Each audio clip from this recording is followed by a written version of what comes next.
Yo Chelsea fans, welcome back to Bridge of Blue. Setelah pertandingan yang cukup menyedihkan menurut gue ya di Azerbaijan, kita berhasil membawa pulang 1 poin saja. Padahal di pertandingan itu, sebelum pertandingan, gue sangat optimis Chelsea mampu membantai Karabakh ya di lanjutan group stage di Champions League pada malam kemarin ya. Tapi ternyata kenyataan berkata sebaliknya ya. Chelsea kewalahan menghadapi tim tuan rumah Karabakh yang memang tampil sangat baik sepanjang kompetisi di group stage Champions League musim ini ya. Karabakh ini berhasil mengalahkan Benfica, terus juga berhasil mengalahkan beberapa tim besar lainnya di Eropa.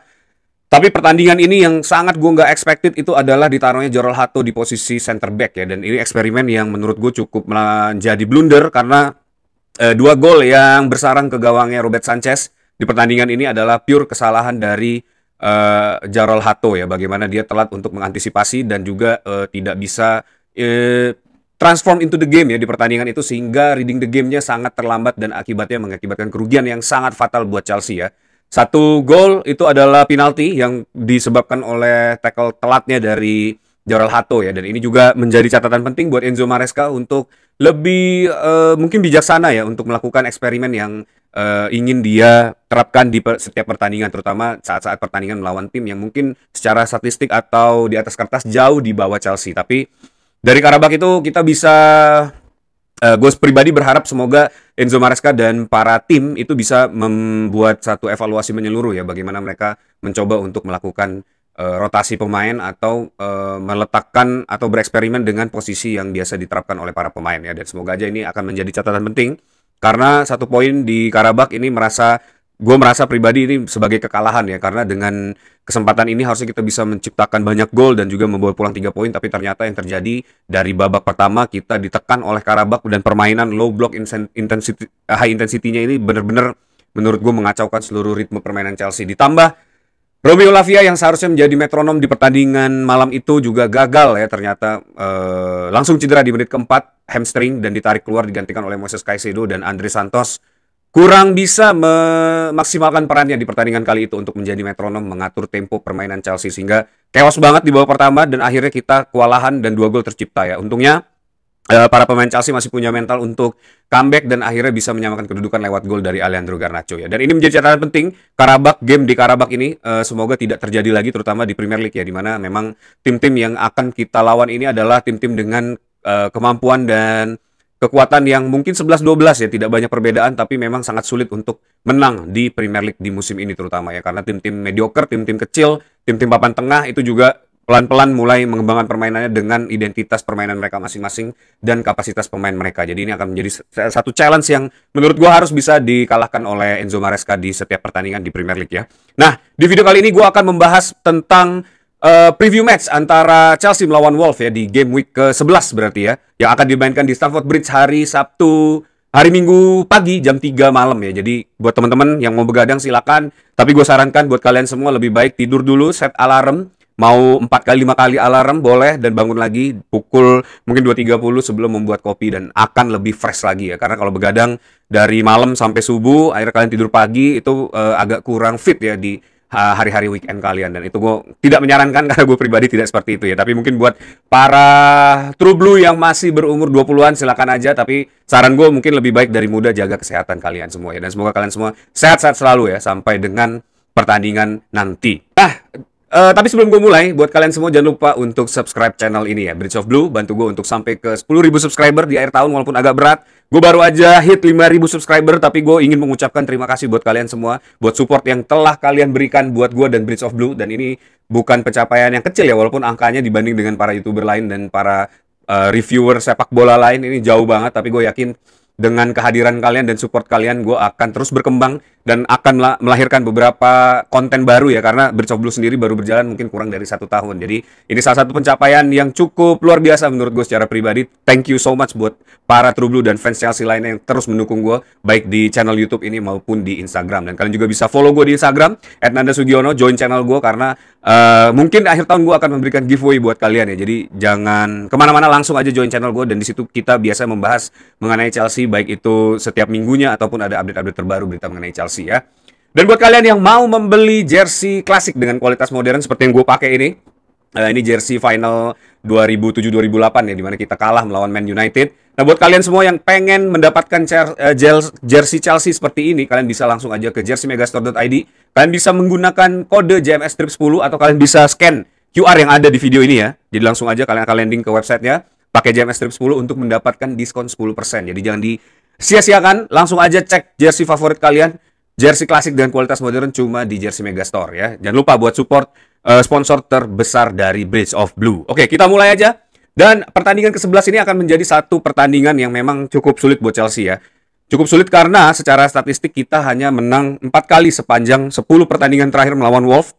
3 kali imbang dan 3 kali kalah ya. Dan walaupun di beberapa minggu kemarin kita menghadapi Wolves itu di Carabao Cup ya, kita berhasil nyaman ya, Chelsea berhasil bermain nyaman di babak pertama dan leading 3-0 sampai akhirnya hampir disamakan di babak kedua ya, dan akhirnya Chelsea menutup pertandingan dengan kemenangan 3-4 ya, bermain di Millennium Stadium di kandangnya Wolves, dan itu menjadi catatan penting juga menurut gue buat Enzo Maresca untuk menghadapi Wolves di pertandingan pekan ini. Karena Wolves sendiri saat ini turbulence parah, dia berada di posisi 20 dengan 0 kemenangan di Premier League ya, dan ini harusnya menjadi modal yang baik ya buat Chelsea untuk mengacak-acak Wolves, bahkan mungkin bisa mencuri goal difference di kandangnya Chelsea sendiri ya, akan menghadapi Wolves ini karena bermain di Bridge melawan tim yang kemungkinan besar akan degradasi, dan saat ini belum ada manajer ya, masih caretaker yang dipegang oleh yang memegang Wolves, dan ini akan menjadi kesempatan buat Chelsea untuk mengeksploitasi para defendernya Wolves ya, dan menciptakan banyak gol di pertandingan kali ini.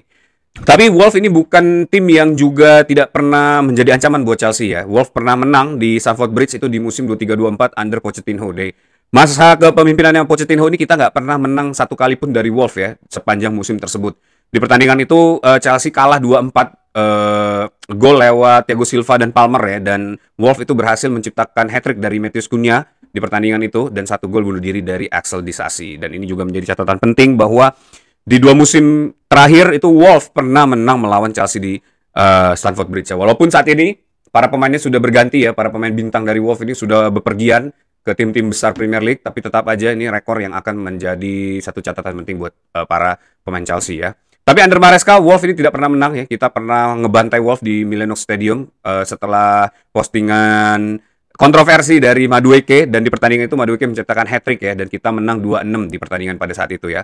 Dan itu juga menjadi catatan penting juga bahwa memang sebenarnya Wolves ini masih bisa dieksploitasi banget oleh Chelsea ya, terutama di pertandingan game week ke-11 ini. Walaupun mungkin Chelsea banyak di badai cedera, tapi harusnya Chelsea masih mampu untuk melawan atau bahkan menciptakan gol ya. Dan di pertandingan Carabao kemarin juga kita banyak memainkan pemain muda, dan terbukti itu juga tidak menjadi masalah ya. Dan kalaupun Enzo Maresca ingin merotasi pemain di pertandingan kali ini, karena setelah game week ke-11 ini kita akan ada jeda dulu ya internasional untuk friendly match FIFA. Setelah itu baru kita akan melawan Sunderland di akhir bulan November, dan ini mungkin bisa menjadi kesempatan buat Enzo Maresca untuk merotasi pemain dan melakukan beberapa adjustment ya, terutama untuk membuat para pemain ini terbiasa dengan peran-peran yang mungkin akan dimainkan Enzo Maresca di putaran kedua Premier League ya, atau sebelum Boxing Day.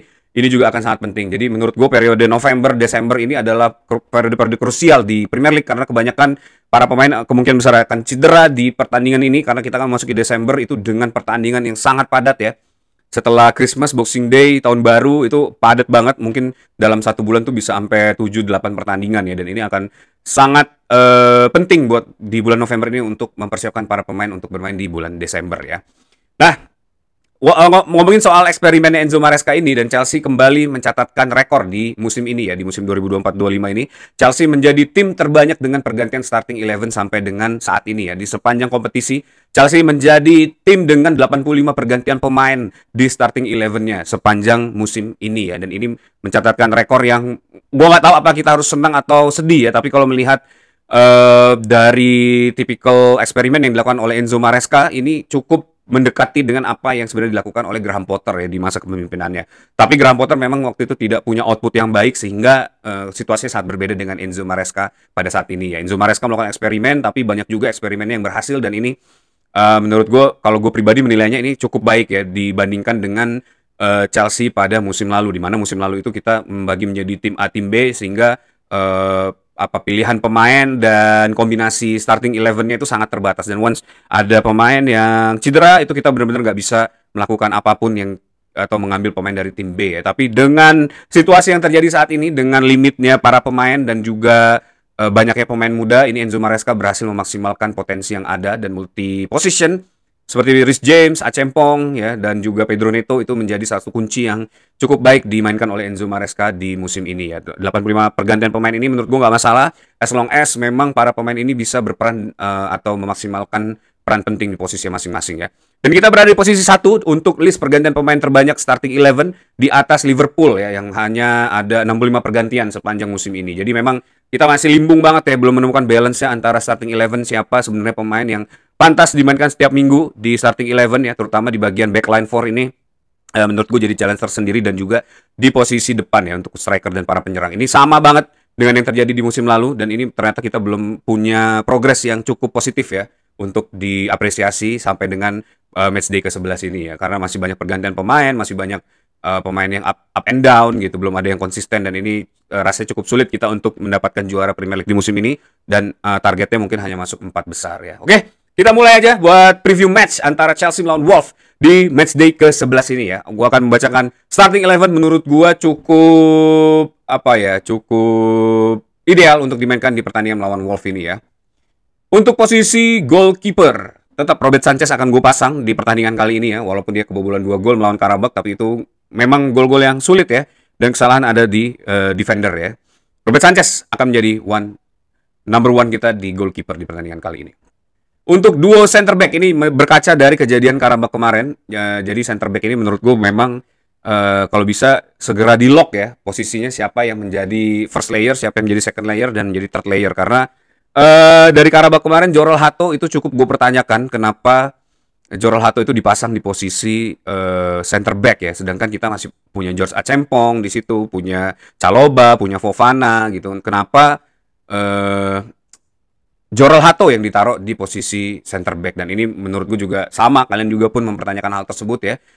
Tapi ya di pertandingan ini gue akan memasang Trevor Chalobah dan Wesley Fofana karena menurut gue duet center back ini sudah membuktikan ya di pertandingan kemarin cukup solid dan baik banget, terutama Wesley Fofana yang bisa segera beraksi dan semoga aja dia bisa tidak cedera lagi ya seperti Romeo Lavia, dan akhirnya dia bisa memaksimalkan potensi dan performa yang dia punya ya, seperti yang dilakukan oleh Reece James. Dan buat flank ini gue akan memasang Marco Correa dan Reece James ya di sebelah kiri dan kanan. Ini adalah old fashion wingback buat Chelsea ya, dan ini udah saklek lah. Marco Correa dan Reece James ini menurut gue akan menjadi satu duet yang mungkin cukup lama akan terjadi di Chelsea ya, karena dua-duanya begitu baik permainannya, memiliki daya jelajah yang cukup luas dan juga punya kemampuan untuk melakukan multi possession ya, untuk bisa menyerang dan bertahan itu sama baik ya. Dan duo wingback ini menurut gue sudah cukup solid ya dan bagus banget untuk dimainkan di setiap pertandingan ya.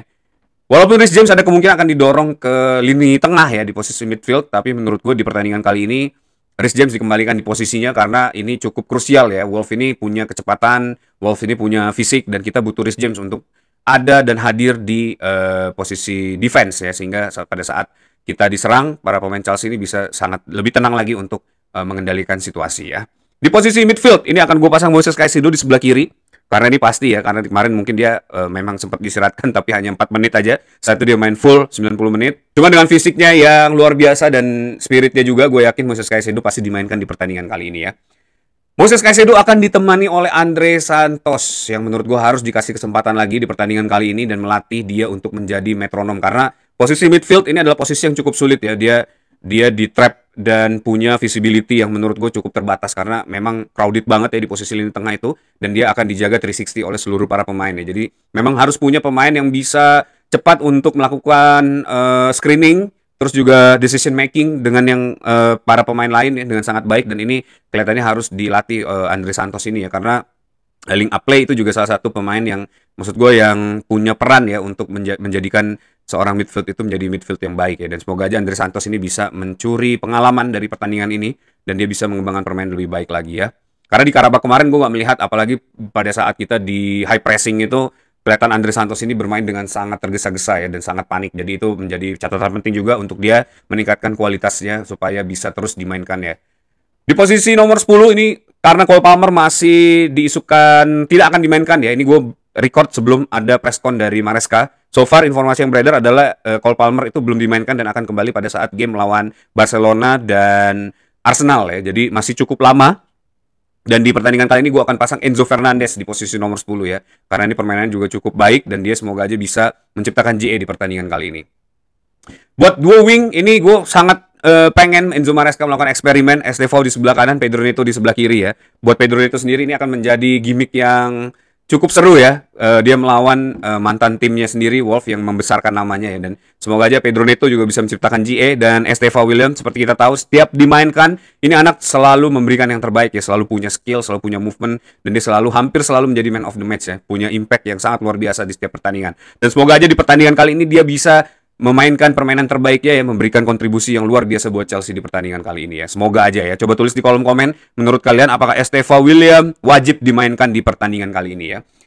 Untuk posisi nomor 9 ini lone striker akan diisi oleh Liam Delap ya, karena gue pengen Liam Delap ini kembali dan Joe Pedro yang kemarin bermain dengan sangat intensif ya, itu harus segera diistirahatkan supaya kita tidak lagi ada cedera, karena November Desember ini adalah periode yang sangat penting dan sangat krusial. Jadi rotasi pemain ini menurut gue cukup krusial juga ya partnya di posisi di bulan-bulan November Desember ini. Dan Liam Delap setelah kembali, setelah di kartu merah, setelah cedera, ini saatnya Liam Delap membuktikan bahwa dia adalah striker yang layak bermain di Chelsea ya, karena kita udah lama banget nggak melihat dia menciptakan gol. Dan semoga aja dengan adanya Pedro Neto, Estevao William crossing yang dari kiri yang dilakukan oleh Pedro Neto ini seharusnya jauh lebih baik daripada crossing yang sering dilakukan di posisi sebelah kanan ya. Ditambah lagi ada Marco Correa yang biasanya bermain dengan sangat baik ya pada saat Pedro Neto dipasang di sebelah kiri. Ini semoga aja bisa memberikan assist buat Liam Delap ya. Dan gue berharap semoga Liam Delap bisa menciptakan gol di pertandingan kali ini sehingga membooster kepercayaan diri dia untuk lebih baik lagi di pertandingan-pertandingan berikutnya. Nah, ini dia starting 11 versi gue yang menurut gue sangat ideal dimainkan di pertandingan melawan Wolf ini.